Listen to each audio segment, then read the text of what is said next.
Welcome to Canada's podcast. Well, welcome to Canada's podcast. Great to meet you. You have a very interesting background, which we've just been talking about. So why don't you let everyone know a little bit about who you are and your entrepreneurial / life journey today, because they kind of overlap. So why don't you do that? Yeah. Thanks for having me, Philip. I'm, thrilled to be here. In the short version of, my entrepreneurial journey is that I'm someone who has always, followed her own path in life. And that's led me through, working in different industries from, fashion to finance to, experience with nonprofit. And the common thread in all of those things has been, the human aspect. I love, telling stories, and in each of the different jobs I've had, I've been in, one way or the other, telling stories. Whether when I worked in finance, I was giving an update on the money that we were managing, for various clients, how their investments were performing. In fashion, I, tell stories about the products that I design and, the women that we name them after.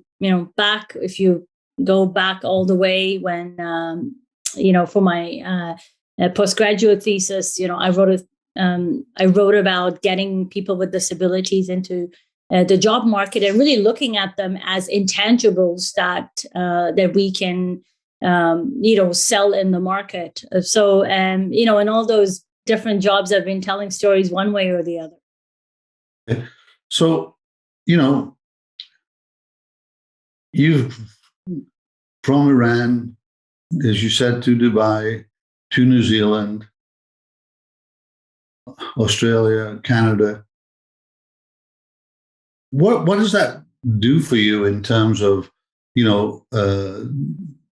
being an entrepreneur, building a business in a new land, if you like?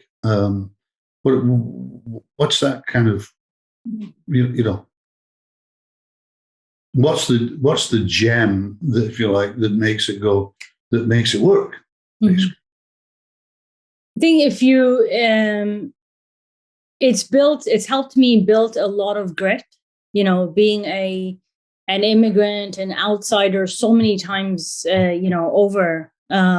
It's built, given me a lot of experiences that I've grown from. And, when you are an entrepreneur, if you're the kind of person that needs motivation, you're never going to do something, because motivation is the last thing you'll be getting. You have to get up whether you feel like it or not, and you have to go out and work on whatever it is that you want to work on. And everything is all the odds are against you. So for me, going from Dubai to New Zealand, that was my first culture shock.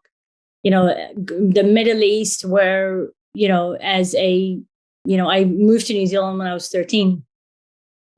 This was a time where there wasn't as much multiculturalism in New Zealand as it is now.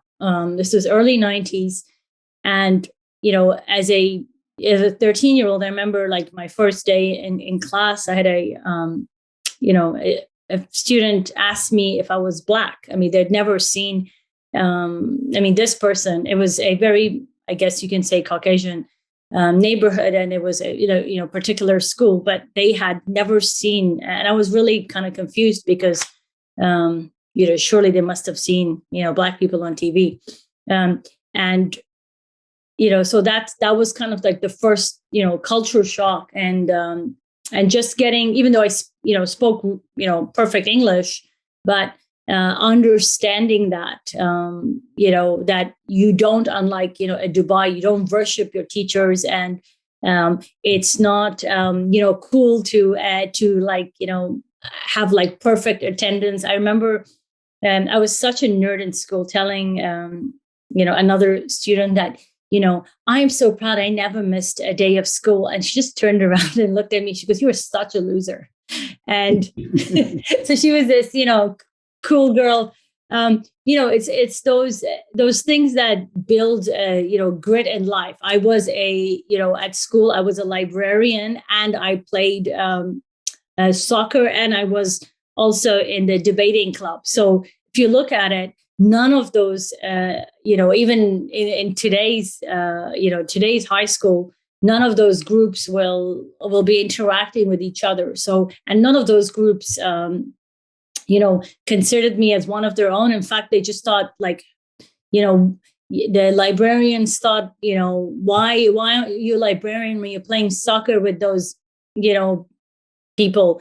The people in the debate class didn't understand why, I would be a librarian. So I just, didn't understand those kind of cultural nuances. And even later on in life, when I did understand them, I just learned to tune them out. Then when I came, sounds like you like to cross over boundaries anyway. Yeah, I was just now I say walking how you want. I mean, at that time it was, it wasn't comfortable. And did I wish that I was accepted by any one of those groups? Absolutely. But I just learned to become more of myself, and that's really helped me in my entrepreneurial journey. Mm-hmm. Okay. So, you're now in the fashion business, specifically, in shoes and bags. I would say high style type of thing. What are you most excited about in that business today? I mean, what's changing? Okay, I mean, you have a showroom, but I would imagine online is a large part of your business. What's changed in the last 3 years? I mean, it's been a crazy 3 years. I'm just interested on that front. Yeah, I mean, geez, wow. How much time do you have? Like, what? I would say, what hasn't changed? In 2020, when the pandemic first hit, and I saw the changes happening because we manufacture everything in Italy. And all our factories are in Italy. We work with specialized factories. So and factories are like restaurants. They're very good at making specialties. We don't work with a factory that does all.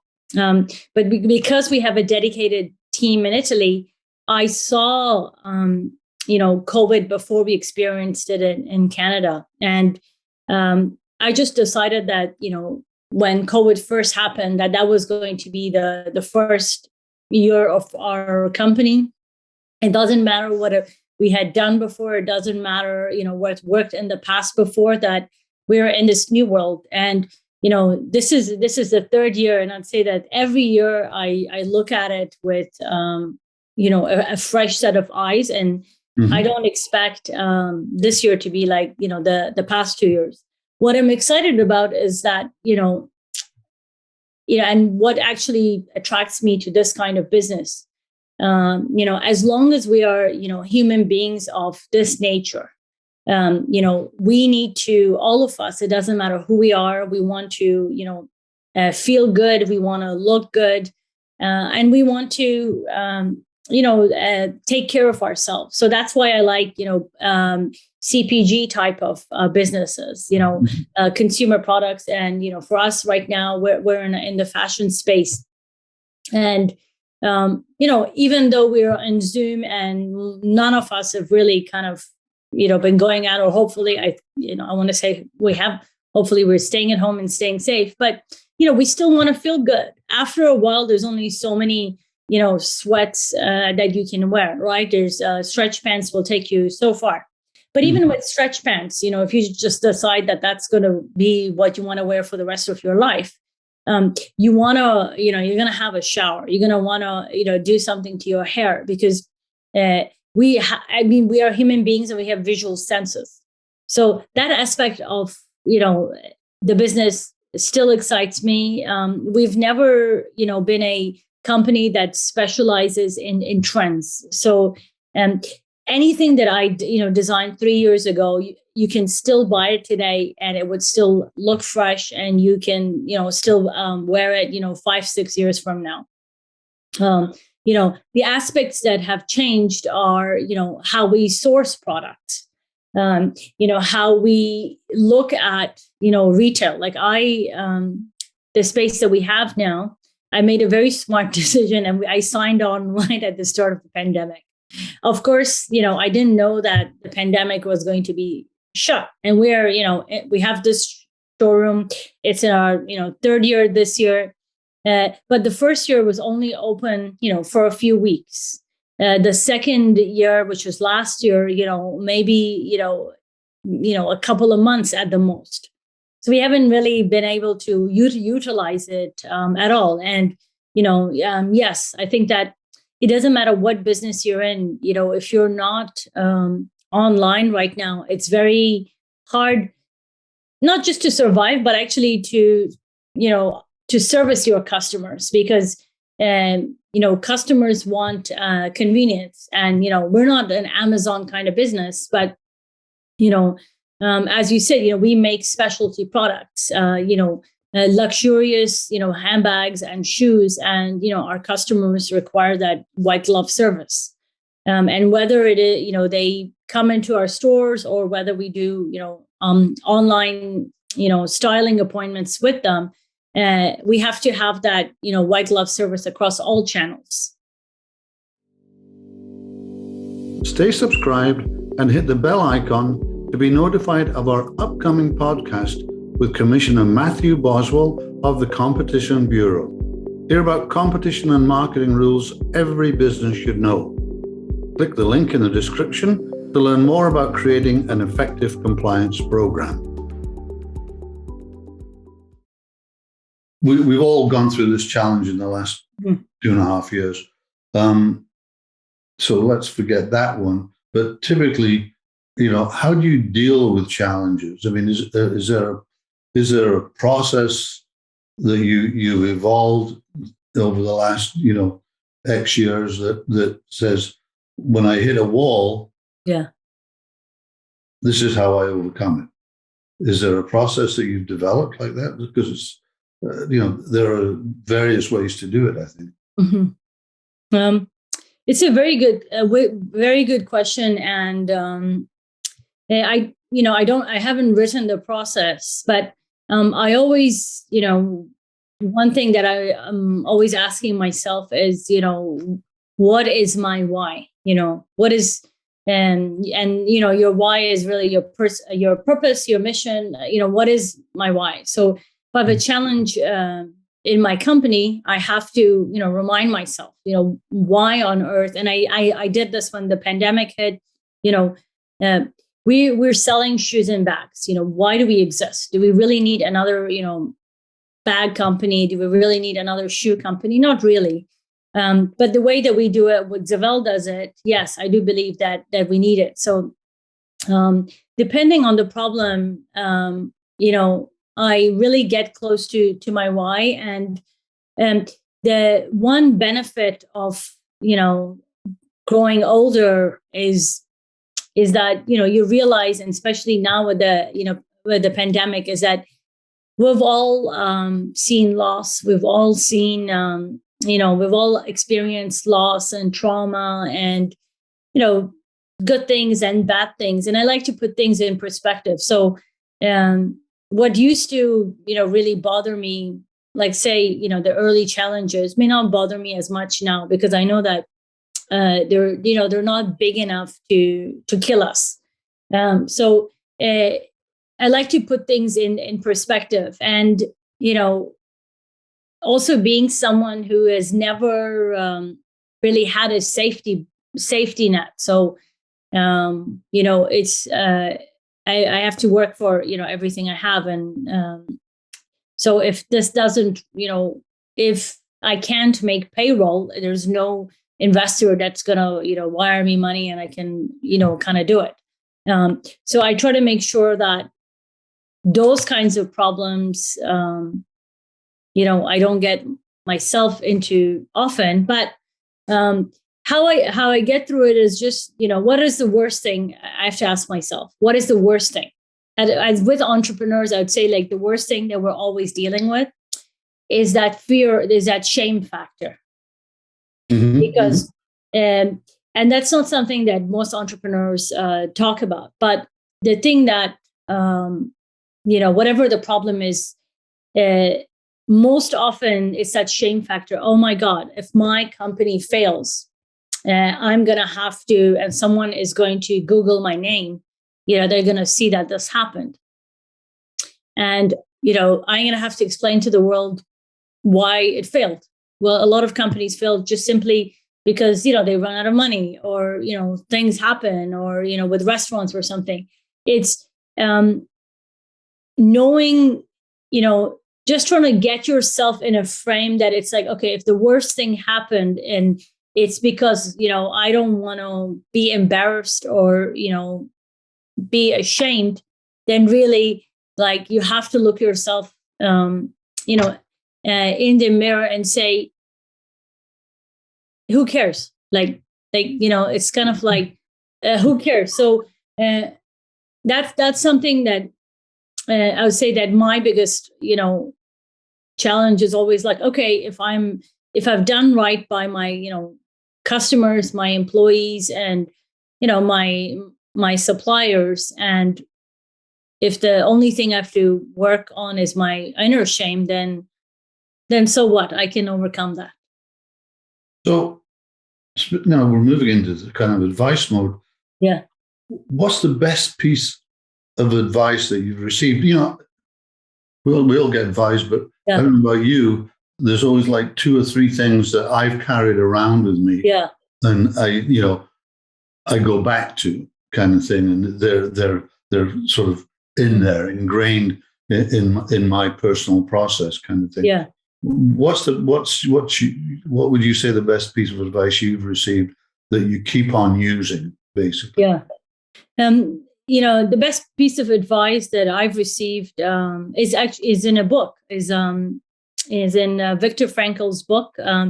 He wrote Man's Search for Meaning, and it's one of my favorite books in the world. And in it, he writes about having survived Auschwitz and the concentration camps, is where when you have a why, you can endure anyhow. Mm-hmm. So for me, it's when you have that why, and your purpose has to be bigger than than monetary, because than material. That's the biggest thing. Why on earth are you doing something? And if you don't have a good reason, then you should really stop and ask. The second piece of advice is years ago, I heard someone say, run your own race. And it's what we call at Zavell, the mission of our company, walk how you want. There's so many, conflicting advice on, how to be the perfect this, how to be the perfect that. But at the end of the day, I think that if we want to experience, and we only have, where in life, there's only 2 things that are guaranteed. You're born and you die, and then after that, apart from that, there's, really no guarantees. So if you don't, live life according to your own path, and, according to your own, inner bliss, following your own inner bliss, then it's a wasted life. I have no trouble following my inner bliss, but that's okay, because that's my name. Yeah. And I don't think of like following inner bliss is kind of for, a lot of people say, well, that's great. Like, I've got responsibilities and I want to follow my own inner bliss. I'm not talking about, quitting your job and just watching TV all day long because that's your inner bliss. Hey, if it is, and you figure out a way how to, get somebody to pay for everything, let me know. I'm talking about, how are you going to, like, use your life? If are you here to eat, to drink, suck air, and die? Because I think that's a wasted life. But if you're here and you do something with it, then I think it's a meaningful life. So let's have some fun questions, just kind of tailing off. Based on the amount of books behind you, you're a reader, like some of us are. What are you currently reading, or what book would you recommend to our audience that you've read recently? That might be a better way. Yeah. Well, literally the last book that I read that I just finished is it's by Michael Dell, and I should know what the name is called, but it's Play Nice but Win or something like that. The founder of of Dell, and it was a very interesting book. And he essentially talks about, like, he's very competitive, but he wants to win. The other book that I just finished is so I name a lot of things after and a lot of my products after people whose books I've read or people who are interested. And somebody mentioned, and boy, because I love Viktor Frankl, another psychologist, and his book was Becoming Myself, and I should know his name. He actually is he's a really good psychologist. So, and the third book is Strong. It's about using strong language to tell stories. So I've always got 3 or 4 different types of books. I love founders books. I love storytelling books, and books about managing your own psyche, which I think is very important as an entrepreneur. So if you had to pick one word to describe yourself, what would it be and why? Ooh. I'd say passionate. I have a lot of passion and love for what I do. If I do something, I'm fully in. Like, I have 2 mode, on and off. I don't have any in between. That's good. Are you a morning or a night person? I'm a morning person. Yeah. Okay. All right. We're coming to the end. So I always ask this, you've thrown up quite a few interesting perspectives. How can people get a hold of you if they want to kind of have a chat with you? Sure. Well, I'm on LinkedIn. I think my username is Elle AyoubZadeh. I'm on Twitter. You can also under the same name. Those are the 2 best places. If you also look up any of Zevel's social media platforms and send me a message there, it will eventually get to me. Okay. Well, great meeting you. Very interesting story and some good insights. I actually really enjoyed it. Thanks so much for having me, Philip.